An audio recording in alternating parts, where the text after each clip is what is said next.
Hello, everyone, and welcome back to Your Weekender. Good to see you. I hope everyone's staying warm as we are experiencing winter for the first time here in the Southeast this year. Um, Temperatures are in the mid 20s during the nighttime hours, mid 40s to mid 50s during the daytime hours. So, not too bad during the day. Um, I do understand there's been some significant snow events up in the north and northeast. I hope you all are staying cozy by your fires and staying safe inside. But with that, I'd like to introduce you to today's video. It's an interesting thing that hit me recently. I was watching a documentary on the Space Shuttle Challenger catastrophe from 1986.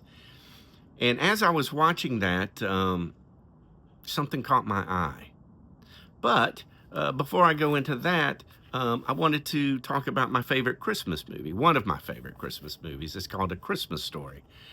This movie was effectively based in the 50s, and it was about a young boy who was fixated on acquiring a BB gun. In fact, it was the Red Ryder carbon action 200-shot range model air rifle with a compass in the stock and a thing that tells time.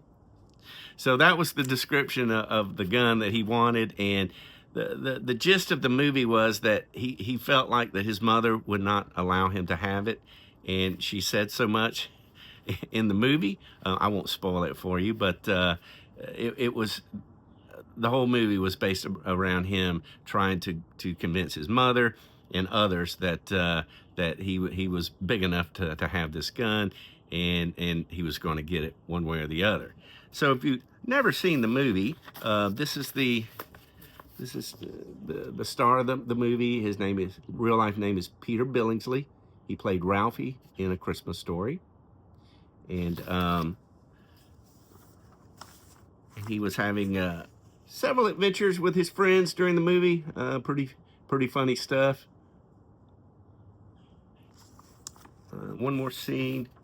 And again, I'm not going to spoil it, but this was a funny, really funny part right there. I think you can tell that was, I'm not going to tell you what happened there, but it's pretty funny.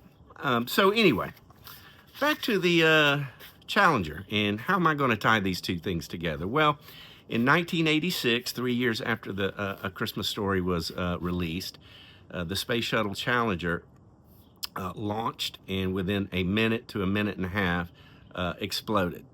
There were no survivors.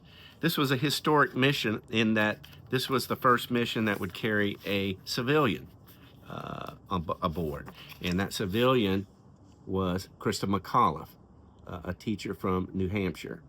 So she was aboard as well and was also killed in the accident. So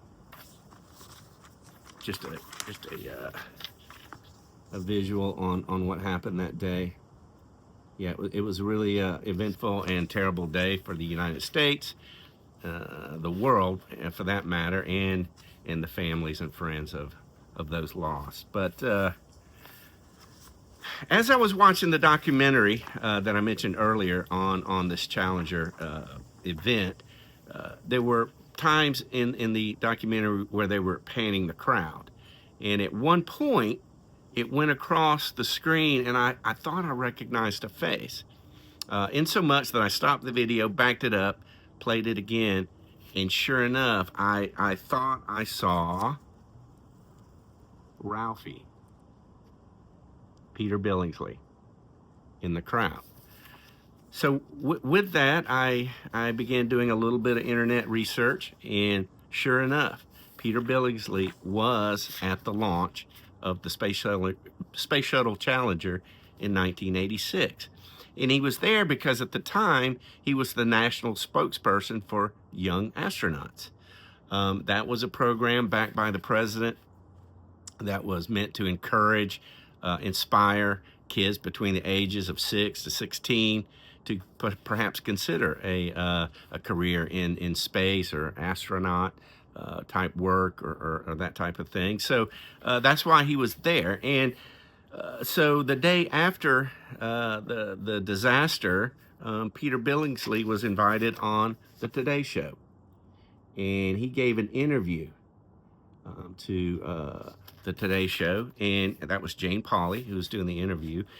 And I have to tell you, I was super impressed.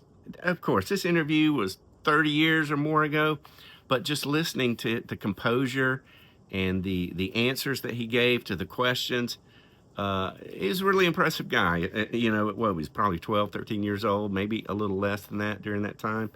But anyway, I found this to be really interesting. A Christmas Story has always been one of my favorite. I've already watched it this year. I've watched it every year for many years, and will continue to watch it as long as I'm hanging around. But hey, I hope you found that interesting too. Look for more videos to come here in a couple of weeks or within a week or two. I'm going to do a video. I'm going to make eggnog from scratch, following a recipe in a vintage cookbook that was one of my mother's, and never made eggnog. So I'll make it first time on video, and we'll give it a try together. Anyway, look forward to seeing you again, and thanks for watching. Take care.